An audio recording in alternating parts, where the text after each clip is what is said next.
अभी आप देखेंगे क्वाड जो है, क्वाड मीटिंग और क्वाड इनका देखेंगे तो इसमें जापान है, फिर यूएस है, फिर ऑस्ट्रेलिया और इंडिया है, देखेंगे क्वाड में है।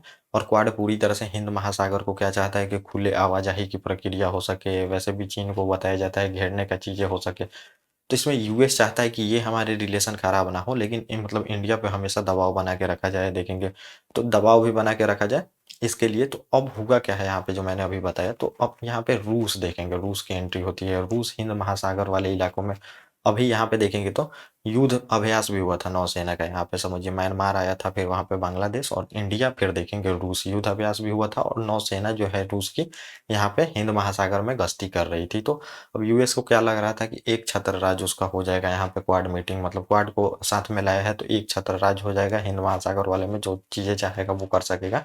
लेकिन इंडिया क्या कराता है, यहाँ पे रूस की एंट्री करा देता है, रूस की एंट्री करा देता है, जिसके वजह से यूएस पूरी तरह से देखेंगे खपा है। और खपा है तो फिर ये लोग यहाँ पे क्या चाहते हैं, इस मामले के तहत भारत को घेरना चाहते हैं, ये इसमें पूरी तरह से बताया गया है। अभी आप देख भी सकते हैं सर्च करके कहीं भी, तो भारत म्यांमार, चाहे मैं पीपीटी लगा भी दिया हूँ आपको, भारत म्यांमार और बांग्लादेश और फिर जो रूस की समझिए नौसेना है, तो यहाँ पे युद्ध अभ्यास भी की है और यहाँ पे अब गश्ती भी कर रही है। तो इससे पूरी तरह से देखेंगे यूएस खफा है, और खफा है तो समझिए ये पूरी तरह से ठीकरा फोड़ रहा है भारत पे और दबाव बनाने की कोशिश यहाँ पे कर रहा है। और ये भी कारण देखेंगे तो कभी भी देखेंगे किसी भी देश का समझिए जब मतलब वैल्यू बढ़ने लगता है, वैल्यू बढ़ने लगता है, तो सबसे इंपॉर्टेंट रोल इसमें कौन सा प्ले करता है, तो कोई भी इंटेलिजेंस एजेंसी ही इंपॉर्टेंट रोल प्ले करती है, वही देखेंगे इंपॉर्टेंट डाटा देती है किसी भी देश को। जो बाहर में देखेंगे साजिशें रची जाती है किसी देश के खिलाफ, समझिए उसको पर्दाफाश करती है, फिर उसके अगेंस्ट में देखेंगे उसके काट में काम किया जाता है। तो इन सब के वजह से देखेंगे अब ये पूरी तरह से जो जैसे जैसे भारत की कद बढ़ते जा रही है, फिर रॉ का देखेंगे काम करने का तरीका बिल्कुल चेंज हो गया है, रॉ पूरे देखेंगे अग्रेसिव मोड में काम कर रही है। तो इस पे भी ये लोग लगाम लगाना चाहते हैं, जो यूएस हैं, चाहे जितने भी कंट्री हैं जो पहले से ही मेज पे बैठे हुए हैं डेवलप कंट्री के, जो इनके ही मन से देखेंगे पूरे वर्ल्ड में फैसले लिए जाते हैं। तो अब यहाँ पे भारत भी देखेंगे घुसते जा रहा है, भारत भी पहले, और ऐसा चाइना के साथ भी हो चुका है, देखेंगे चाइना पे भी बहुत सारे इंजाम लगाए गए वहाँ पे कि खुफिया एजेंसी इकट्ठा करता है, इकट्ठा करके अपने देश में ले जाता है, प्रोडक्ट बनाता है, कितने एजेंट को वहाँ पे सस्पेंड किया गया, गिरफ्तार किया गया, वही सब चीज़ें अब जैसे जैसे इंडिया का कद देखेंगे धीरे धीरे बढ़ते जा रहा है, तो इंडिया के साथ भी हो रहा है ये सब, देखेंगे एजेंटों के खिलाफ में ये सब बातें की जा रही हैं यहाँ पे। अब देखेंगे केस की जा रही हैं, उनको गिरफ्तार किया जा रहा है, ताकि मतलब जो एजेंट हैं वो समझिए एग्रेसिव होकर काम ना कर सके। अगर आपको समझिए एजेंट को गिरफ्तार किया जाएगा, सस्पेंड कर दिया जाता है, निकाल दिया जाता है, वाशिंगटन और लंदन से देखेंगे जो उच्च स्तरीय हमारे राजनयिक हैं उनको मतलब समझिए कि हटा भी दिया गया है। भारत ने खुद हटाया है, उसने नहीं हटाया, लेकिन जो कनाडा में हुआ था तो कनाडा खुद हटा दिया था, वहाँ पे आपको देखने को मिलेंगे देश छोड़ने का आदेश दे दिया था। तो ये सब की जाती है ताकि एजेंट सही से काम ना कर सके।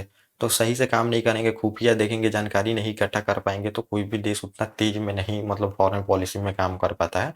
तो ये सब भी ये लोग रोकना चाहते हैं, जो कि पहले से मेज पे बैठे हैं डेवलप कंट्री, अब चाहते हैं सब चीज़ें मेरे अनुसार ही हो। तो वही सब चीज़ें हैं, ये सब बताई गई हैं। तो यूएस क्या चाहता है कि चीन को लेके मतलब भारत सपोर्ट भी करे और इसको बढ़ने भी ना दिया जाए, और हम इस पे दबाव भी बना के रखें, रूस का भी सपोर्ट ना करें वहाँ पे, जो कि रूस हमारा हमेशा से दोस्त रहा है।